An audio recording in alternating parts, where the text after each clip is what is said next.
אני לא מפחד למתוח, ואופס, גם לי קפץ, ואני לוקח לבן, ותסתכל, כשאני פותח, תסתכל מי קופץ לי אחר כך, תסתכל איזה לולאה. אתה רואה? כן, תן לי. לולאה, תסתכל, תעזור לי. לולאה שלישית. לולאה רביעית קפצה וחמישית קפצה, לא, אתה נותן לי את החמישית, אני צריך את הרביעית. תסתכל, לא, תסתכל. נכון. לא, לא בתוכו, כן, יפה מאוד איך ששחררת אותה, מצוין. והלולאה הבאה, יפה, והלולאה האחרונה. עכשיו אני רוצה שתבדוק שבאמת שעשיתי את זה בסדר. ואיך אני עושה את זה?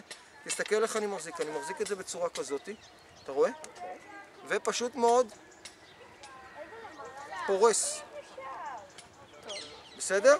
בבקשה לבדוק. תסתכל איך החזקתי. אם יהיה לך נוח, תחזיק עם היד הזאת ככה. בדיוק, ועם היד השנייה תעביר את כל הלולות כאילו ליד השנייה. מוכנה?